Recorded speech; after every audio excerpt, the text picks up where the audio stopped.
பக்தி வந்து ஒருத்தர் விநாயகராங்கிறாரு, ஒருத்தர் ஏசுங்கிறாரு, ஒருத்தர் அல்லாங்கிறாரு, மறந்த கடவுளெல்லாம் லிஸ்ட் போட்டு கும்பிடுறாங்க. ஒரு 8 வயசு பாப்பா துளி கூட கவலை இல்லாம உட்காந்து ஹாரி பாட்டர் படத்துல உட்காந்து பக்கத்து சீட்ல ஒரு பெரியவர் அவர் நினைச்சார், இருந்தா இந்த பாப்பா மாதிரி இருக்கணும், என்ன நடக்குதுன்னே தெரியல அதுக்கு பாவம் அப்படின்னு விட்ட இடத்துல அவர் மறுபடியும் சாமி கும்பிட ஆரம்பிச்சார். ஒரு 10 நிமிடங்கள் போயிட விமானம் சீரடைந்தது, சரியாக பறக்க தொடங்கிச்சு. எல்லாம் தங்களை ஆசுவாசப்படுத்திக் கொண்டார்கள். இவர் பெரியவர் மண்ணில் கேட்டார், ஏன் பாப்பா என்ன நடந்துச்சுன்னே தெரியல உனக்கு அப்படின்னாரு.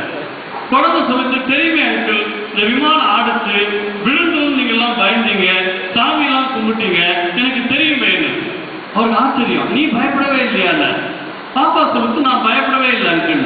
ஏன் பயப்படலன்னு சொல்லிட்டு, எனக்கு ஒரே ஒரு நம்பிக்கை தான், இந்த பிளைட்டை ஓட்டிட்டு போனது எங்க அப்பா என்ன பத்திரமா வீட்டுல விட்டுருவாங்கன்னு தெரியும், நான் கவலையே இல்லாம இருந்தது குழந்தை. அப்பதான் இவர் யோசித்தார், இந்த சின்ன குழந்தை தன்னை பெற்று வளர்த்த தந்தையே இவ்வளவு தூரம் நம்புது. நான் இந்த உலகத்துக்கு பொதுவான கடவுளை உண்மையாகவே நம்பி இருந்தால் நானும் பயந்திருக்க மாட்டேனே நினைச்சேன். இதான் போற போக்குல கண்ணதாசன் ஒரு சினிமா பாட்டுல சொன்னார், பிள்ளைக்கு தந்தை ஒருவன், நம் எல்லோருக்கும் தந்தை இறைவன். அவ்வளவுதான், நீங்க பாதி கண்ணதாசன் ஆயிட்டீங்க. இப்ப பிள்ளைக்கு தந்தை ஒருவன், நம் எல்லோருக்கும் தந்தை இறைவன், நீ ஒருவனை நம்பி வந்தாயோ இல்லை இறைவனை நம்பி வந்தாயோ. கடவுள் என்பவர் ஆலயங்களிலோ கோயில்களிலோ மசூதிகளிலோ மட்டும் இருப்பவர் இல்லை, நம்மை கடந்து நமக்குள்ளே இருப்பவர். ஒவ்வொருவரும் தனக்குள் இருக்கிற இந்த அபரிமிதமான சக்தியை நம்ப தொடங்கிவிட்டால், அதுவும் இவர்கள் வரையறுத்திருக்கிறார்களே, இந்த 16-18 வயசிலிருந்து 25 வயதுக்குள் நீங்கள் யார் என்று தெரிந்துவிட்டால் நீங்கள் ஜெயிப்பதை யாராலும் தடுக்க முடியாது என்பதைத்தான் இது போன்ற இயக்கங்கள் சுட்டிக்காட்டுகின்றன. தங்களுடைய பலம் என்ன, தங்கள் தனித்தன்மை என்ன, இது யாருக்கு தெரிகிறதோ அவன் வாழ்க்கையிலே ஜெயித்துக் கொண்டே இருக்கிறார். இந்த வெற்றி வருவதற்கு என்ன வேண்டும் என்றால், முதல்ல நாம் தெரிந்து கொள்ளுகிற விஷயங்களை வாழ்க்கையில நடைமுறைப்படுத்தும். அப்ளிகேஷன் ஆஃப் நாலேஜ் இது ரொம்ப ரொம்ப முக்கியம். நிறைய பேருக்கு பல விஷயங்கள் தெரியும், பயன்படுத்துறது எங்கன்னு தெரியாது. ஒரு உதாரணம் சொல்லுகிறேன் உங்களுக்கு. எங்க ஊர் பக்கத்துல ஒருத்தர் புறா வளர்த்தார், 10 புறா வளர்த்தார் மொத்தம். இந்த 10 புறாவுக்குமே பேசுறதுக்கு ட்ரைனிங் கொடுத்தார். இந்த புறாக்கள் பேசும், அதுக்காக எங்களை மாதிரி மைக்கு கொடுத்து சொற்பொழிவெல்லாம் பண்ணாது, அது ஒரு ஸ்டேட்மெண்ட் திரும்ப திரும்ப சொல்லும். அது என்ன சொல்லும்னா, வேடம் வந்து வலை விரிப்பான், தானியங்கள் தூவி ஆசை காட்டுவான், நாம் மாட்டிக்கொள்ளக்கூடாது, இதை திரும்ப திரும்ப சொல்லும். அந்த புறா வளர்த்தவருக்கு ஒரே சந்தோஷம், பிரமாதமா பேசுதே, நம்ம 10 புறாய்க்கு பிரச்சனையே இல்லையேன்னு கூண்டுலேருந்து அவுத்து விட்டுட்டார். அந்த ஊருக்கு நடுவில் ஒரு பெரிய ஆலமரம், அந்த ஆலமரத்துக்கு நடுவில் 10 புறா உட்கார்ந்துருக்கு.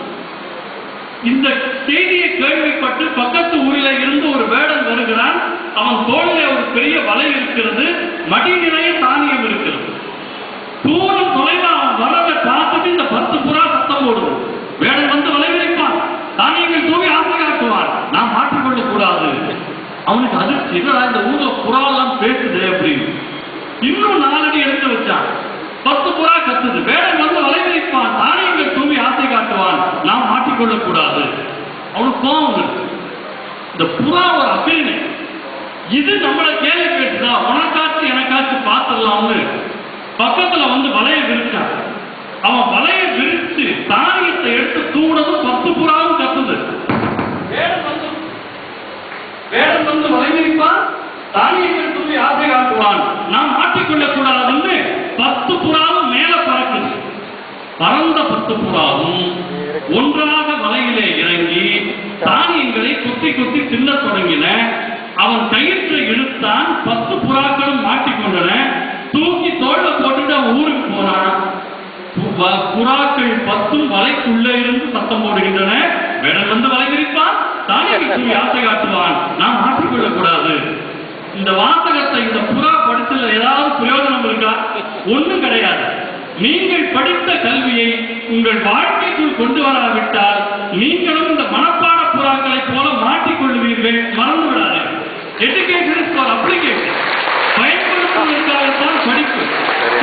சொல்லித் தந்தார். இப்ப இந்த புறாவுக்காவது ஒரு வலை,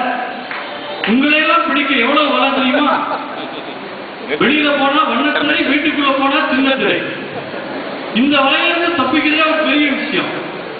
நீங்க ஒண்ணு வேண்டாம், பேராசிரியர் இருக்கிறார்கள், 10ஆம் வகுப்பு 12ஆம் வகுப்பு நல்ல முதல் மதிப்பெண் வாங்கின பிள்ளைகள் எல்லாம் பேட்டி கொடுப்பாங்க. நீ தினத்தந்தி, தினமலர், தினகரன் எல்லாம் பார்க்கலாம். என்ன சொல்லுவாங்கன்னா, நாங்க 2 வருஷமா டிவி பார்க்கல, இதனால நாங்க வாழ்க்கையில ஜெயிச்சோம்னு சொல்லுவோம். நம்ம அந்த பக்கத்தை மட்டும் சாய்த்துல விட்டுருவோம். என்ன மார்க் வாங்கினாங்கன்னு பார்ப்போமே தவிர எப்படி வாங்கினாங்கன்னு பார்க்கறது இல்லை. இப்போ என்னை அறிமுகப்படுத்தின அம்மா சொன்னாங்க, நான் எல்லா டிவிலையும் வந்திருக்கேன், சன் டிவி, ஜெயா, விஜய். நான் கூட பயந்துட்டேன், டிஸ்கவரி சேனல் சொல்லிடுவாங்களோ, நல்லவே அவங்களுக்கு சொல்லல. ஆனா இந்த டிவி சேனலை பத்தி அதுல பங்கெடுக்கிற நாங்களே அதை நெகட்டிவா பேசுறோம் நீங்க நினைக்கப்படாது. ஒரே ஒரு காரணம் தான், தொலைக்காட்சி எப்படி உங்கள் சிந்தனை ஆற்றலை தடுக்கிறதுக்கு ஒரு உதாரணம் சொல்றேன். நீங்க எனக்கு சொல்லுங்க, இந்த மைக் இருக்கு, இது உயிர் உள்ளதா ஜடப்பொருளா? உயிர் உள்ளதா ஜடப்பொருளா? ஜடப்பொருள் தானே, ஒன்றும் சந்தேகம் இல்லையா? இந்த மைக் பிடிச்சு பேசுறோமே, நாங்கெல்லாம் உயிர் உள்ளவர்களா ஜடப்பொருளா? அதுல ஒரு சந்தேகம் வந்துடக்கூடாது. அப்புறம் நீங்க வீட்டுக்கு போய் கோயம்புத்தூர்ல ஒரு ஜடம் வந்து பேசுன்னு சொல்லக்கூடாது. இப்ப இந்த மைக் இருக்கிறதே இது ஜடப்பொருள். பேசுபவர்கள் உயிர் உள்ளவர்கள் இல்லையா? இதுல வந்து பேச தெரிந்தவர்கள் பேசுகிறோம், பாட தெரிந்தவர்கள் பாடுறாங்க. இது ஜடம், இந்த மைக்கில் அப்படியே இருக்கு. ஆனா வீட்டுல பாருங்க, டிவி வந்து ஜடப்பொருள். அது ஆடுது, பாடுது, பேசுது, எல்லாம் பண்றது. இவன் ஜடம் மாதிரி முன்னாள் உட்கார்ந்துருக்கான். இவன் பண்ற அதிகபட்ச வேலையை அந்த ரிமோட்டை இப்படி இப்படி அமுக்குறது தான். கட்டை வரலையும் சுட்டு வரலையும் தவிர எதுவும் செயல்படாத ஒரு நிலைக்கு டிவி நம்மளை மாற்றி விடுகிறது. இன்றைக்கு அமெரிக்காவிலே கண்டுபிடித்திருக்கிறார்கள், 4 வயசுலிருந்து 21 வயசு வரைக்கும் ஒரு நாளைக்கு 3 மணி நேரம் டிவி பார்க்கிற குழந்தைகள் they lose their reflexive ability. அவனால் திரும்ப ஒரு விஷயத்துக்கு பதில் சொல்லவே முடியாது, சிந்தனை ஆற்றல் போயிடுதுங்கிறாங்க. இதற்கு என்ன தீர்வு அப்படின்னா, நாங்க கோவையில், திருச்சியில், கும்பகோணத்துல 3 ஊர்கள்ல இந்த பள்ளி குழந்தைகளுக்காக வளரும் சிகரங்கள் ஒரு மூவ்மெண்ட் நடத்துறோம், ஒரு இயக்கம் நடத்துகிறோம். அதில் தேர்ந்தெடுக்கிற குழந்தைகள் எல்லாம் பேசின போது என்ன டிசைட் பண்ணாங்கன்னா, ஒரு நாளைக்கு அரை மணி நேரம் தான் டிவி பார்ப்பது. அது என்ன பண்றதுன்னா, தூங்குவதற்கு அலாரம் வைப்பது மாதிரி டிவி பார்க்கிறப்ப அலாரம் வச்சுட்டு உட்கார்ந்து முடிவெடுத்தாங்க. இன்றைக்கு இந்த 3 நகரங்களிலும் ஏறக்குறைய 600 குழந்தைகள் ஒரு நாளைக்கு அரை மணிக்கு மேல் டிவி பார்ப்பதில்லை. இது அவருடைய பாடத்துல நல்ல மார்க் நிறைய வாங்க தொடங்கி விட்டார்கள். அவங்களா எடுத்த டிசிஷன். எல்லாத்துக்குமே ஒரு தீர்வு உண்டு. மொத்தமாக அதை புறக்கணிக்கணும்னு அர்த்தம் இல்லை. நேரத்தை குறைத்துக் கொள்வது, நேரத்தை நம் கட்டுப்பாட்டுக்குள் வைத்துக் கொள்வது, இது ரொம்ப முக்கியம்.